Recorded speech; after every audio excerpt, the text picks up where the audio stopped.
Arachnophobia. A common fear that all of my friends and I have. Spiders. They are absolutely terrifying. They live in dark and secluded areas of your home, awaiting their next meal. That moment when you feel a chill creep across the back of your neck. The feeling that something is carefully watching you. You can't help but turn around and then find one of these little creeps looking down at you from a corner, anticipating its next move. People think that I'm crazy to have this fear, and tell me that they don't intentionally want to harm me. Everyone tells me that they are cautious because of how much bigger I am to them. However, this wasn't the experience that I've had. They have no understanding of the events that have led me to developing this fear. I want to share this story to those who spend their summers camping out in the Gifford Pinchot State Park in Pennsylvania. We were lucky to make it out alive. I hope this reaches out to everyone in my area, and that it isn't censored out as some sort of fairy tale. If you value your life, don't go camping in Gifford. It was August 14th of 2018, when my friends and I decided to go out camping for the first time.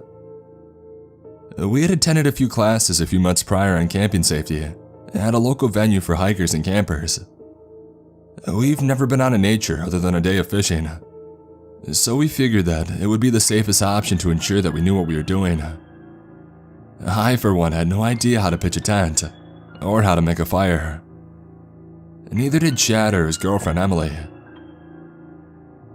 Chad and Emily are my childhood friends. We have been together since elementary school. Chad had always been a pudgier individual, with red hair and freckles. He had always been the most intelligent of our trio, excelling in mathematics and sciences. Emily, to be honest, was always out of his league.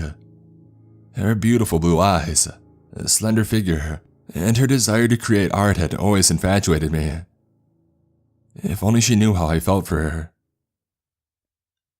We grew up in the suburbs of Philadelphia, where the only wildlife we would typically see were the crazy people on the subway transit. I know that sounds a bit silly to say, but if you were to witness some of the people on the transit, you'd understand. I always hated taking the subway to get to the local university. However, it was the quickest way to get around in the busy city with ease. One night, we decided to go out for a few drinks at the local watering hole on the corner of Humphrey and Country Line. Heichel's is what it was called. We sat at the counter bantering about how classes are going, talking about professors who were absolutely unbearable, and fellow students who wouldn't help on group projects. At the time, we had just finished our last final for a class we took together, biology. That damn professor, let me tell you, he thinks he's a goddamn god. Chad said as he motioned towards me with a glass in his hand. You're talking about Dr. Fote, Emily said, grabbing hold of Chad's shoulder. I heard he was a good creative English instructor on Rate My Professor. Yeah, that idiot. Chad let out a snicker. He thinks he can dictate his opinions as fact. Chad took a swig from his large glass. Well, he is the one teaching the class, Emily said, giggling between words. He's an expert in his field. An expert on being a hack, maybe. Chad raises his glass for a cheer. Emily and I respond by clinking our glasses against his. We continue talking about our day so far, and how we did on the biology final. The bonus question is the one that got me, to be honest. 10 extra points for describing the entire citric cycle and listing its parts. Why would I even need to know this for computer science? I will never know. I guess this is to be expected of the American education system, and capitalism at its finest. Biology has never struck my fancy, nor had it been an interest. It's completely boring in my opinion. Well guys, do you have any plans for the summer? I ask, awaiting an answer intently. Not really, Emily replies. Nothing that I can think of, Chad responds. His eyes light up as if he had just had the greatest idea. Why don't we go camping? Where are we gonna camp around here? In the alleyways? I let out a chuckle. Watching the daily life cycle of drug dealers and the homeless, Emily teases. Haha, really funny guys. Chad let out a sigh, clearly annoyed by the lack of seriousness in our statements. Why don't we go out to Gifford for a week? Emily is quiet, and I am thinking of a suggestion. I know for a fact that neither of us had been out in the wilderness for more than a few hours, and that includes school fishing trips we had took for a class and with family. We don't have experience spending a night, and not to mention a week. That sounds fun. I could even get some natural paintings done. Emily smiles at the idea. We've never been camping before. I don't even know how to. I knocked my fist against his head. Any better ideas in there? No worries, I've already done some checking. A local association for hikers and campers offers classes. Chad explained. It's fairly cheap too. I'll even pay for it. What do you guys say? I take a moment to consider his offer. I mean, if we learn how to camp, I honestly don't see an issue. It might even be a good experience to have. Sure, why not? I'm in. I gave Chad a thumbs up. You know, I'm in too. Emily lets out a shriek of excitement. Well, it's settled. Chad stands up. I'm going to go home and register us for the classes next week. I'll see you guys later. Chad walks out of the bar. Wait, did he say next week? That is way too soon. He must have been planning this ahead of time. It's not like I'm doing anything anyways. I usually spend my summers working for Uber. That or playing video games in my downtime. So my schedule is pretty free. I'm heading out too. Emily yawns. It's getting late and I have to get up early. Are you gonna be okay getting home? I ask, a bit concerned with her. I'm gonna be taking a cab home. Don't worry, I'll be fine. Emily picks up her purse from the counter as she steps off the stool. See you soon, Fulton. Emily walks out of the bar. Likewise, I yawn. I pull out my phone and I order a ride from the Uber app. At times like this, I am so thankful that this application exists. It prevents me from making stupid decisions like drinking and driving. It was about 5 minutes until the rider came to pick me up. The ride was quick, and before I knew it, we were parked in the driveway of my home. We live very close to the campus and the bar. I'm surprised to why they live on campus. I turned in for the night after spending a few hours on World of Warcraft. The next week, we spend 2 hours each day learning about how to safely make a campfire, save things to eat when we run out of provisions, how to pitch a tent, and some what-if scenarios. You know, what to do if a predator approaches your campsite. Why and why not you should do certain things. It was pretty much common sense in my personal opinion. A few months go by and the time has finally come to make our drunken conversation a reality. After nearly a 2-hour drive, we find ourselves in the state park's designated camping area in the early afternoon. We were taken aback when we realized that there was no one else there. No campers, hikers, or bikers were enjoying the warm day. Another thing I noticed was how silent the woodland was. I could not hear the cries of cicadas or chirping of local birds. Silence and nothing more. I was personally hoping to see a brood of cicadas as their 17-year cycle had came to an end.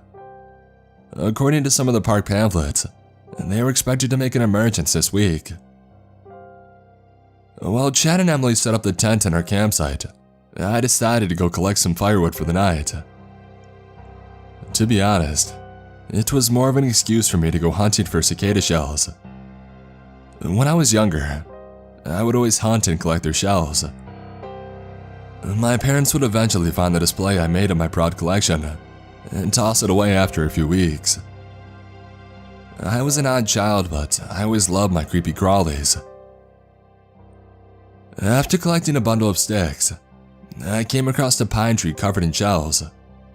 However, that wasn't the only thing. In the upper branches, I noticed a congregation of spiders. Brown recluses, wolf spiders, and some others that I couldn't identify were hanging on a large web near the bottom branches. Even though I love insects, and not to mention spiders, something seemed off a bit, especially with several species sharing a hunting ground. They didn't move after they noticed me. They stared intently down at me, anticipating my next move. I look at the trees around me. Hundreds or even thousands of them were just watching me from the trees. Looking back at the tree with the one molted cicada shell, one spider began to shake. One turned into two, and the rest of them started to do the same.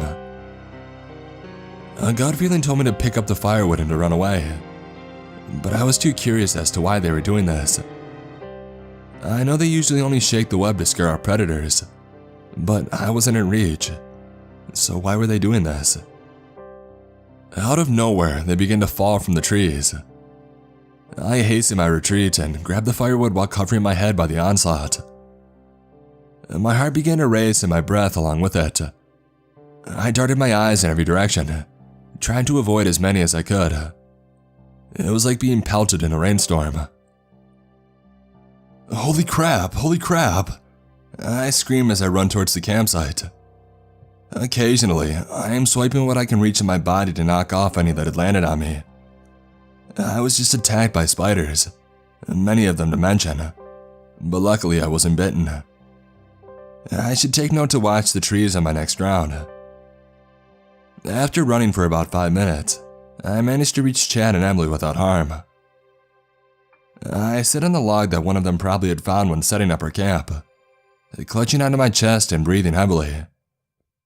Chad and Emily had noticed this and came running to me with concerned looks on their faces. What happened? Are you okay? Emily rubs my back, trying to ease me. What the hell happened to you? Chad says as he squats in front of me. Spiders. I breathe in deeply. There were so many. They just fell on top of me. I tilt my head back with my eyes closed. Seriously, the weird bug kid is afraid of spiders? Chad teases by raising an eyebrow. Rolling my eyes at his comment, I go through the events of what had just happened. They were dancing on the web, and then they just suddenly fell down and attacked you. Emily gasps. Did you provoke them? No, I honestly didn't do anything. I explain. I was just collecting firewood and looking for cicada shells. Well, at least they didn't follow you. Chad laughs. Come on, we got the tent up and ready. Let's go fish for some food. Luckily, there was a lake nearby. If I recall correctly from when we were here before, the most we can hope to catch is sunfish or trout. It only took us about 3 minutes to get to the fishing area with all of our gear. And after about 4 hours, we managed to catch about 5 healthy-looking trout. The sun was beginning to fade as we started our campfire.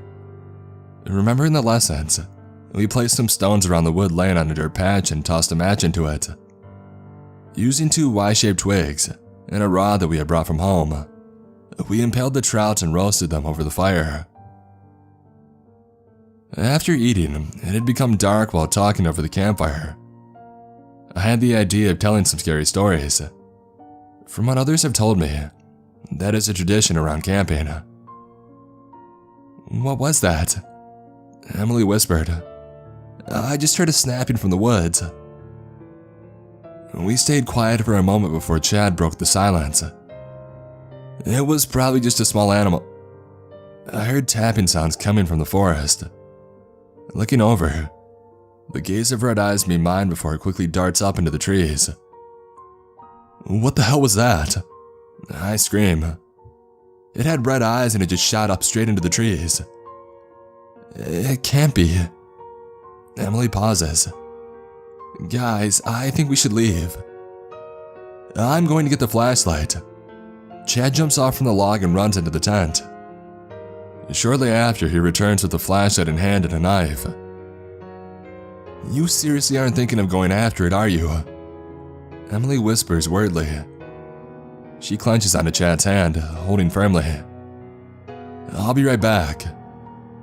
Chad flicks on the flashlight and heads off into the forest, shining the light above him. A loud thump comes from the forest, accompanied with a desperate scream. Stay away! Stay back! Chad shouted, his flashlight now shining on what he can see.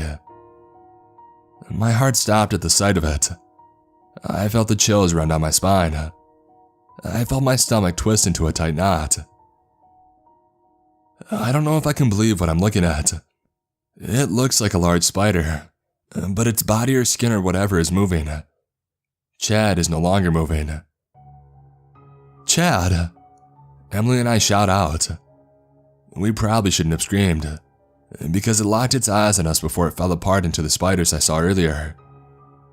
They covered his body and ate him.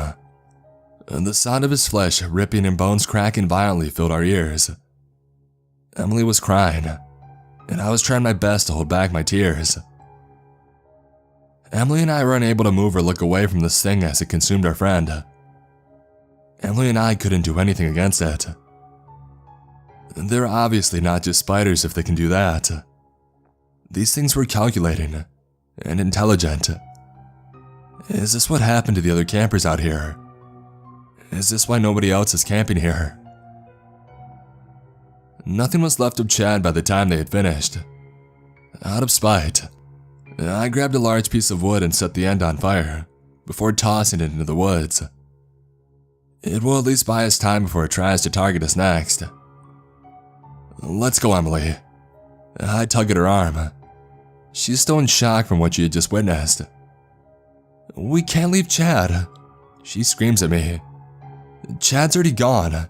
We need to go now before we end up like him. I shout back at her and forcibly pull her from her spot. We run towards the car, leaving everything behind, including our cell phones that were in the tent. We managed to get out of the park. The thing that took Chad didn't like the idea of us leaving. It jumped across the trees in front of us, tracking us as we traveled towards the I-83 entrance. It tried to lunge onto the car but missed as I swerved away from it. I looked into the rearview mirror to see if it was still giving chase, but it seemingly disappeared, without a trace. Emily and I were safe for the moment. Why didn't we try to help him? Why didn't we try to save him from that damn thing? He was our friend and we just allowed him to die. I allowed Chad to die. This was my fault. Emily and I attempted to explain things at the police station the next town over. Nobody believed us, of course. They told us that they would send a team to investigate his disappearance. When scary things happen, our minds tend to play tricks on us, the officer said. You probably saw your friend getting attacked by a bear. It wasn't a bear. Emily screamed at the officer, annoyed. We know what we saw. You need to get everybody out there to hunt that thing. The wildlife officers will receive a report on the large spider you guys saw. The officer had us write down our contact information before sending us home. I don't know if anybody will believe me about this, nor do I know if the story will get read. But please heed me. Stay away from Gifford Pinchot State Park if you value your life.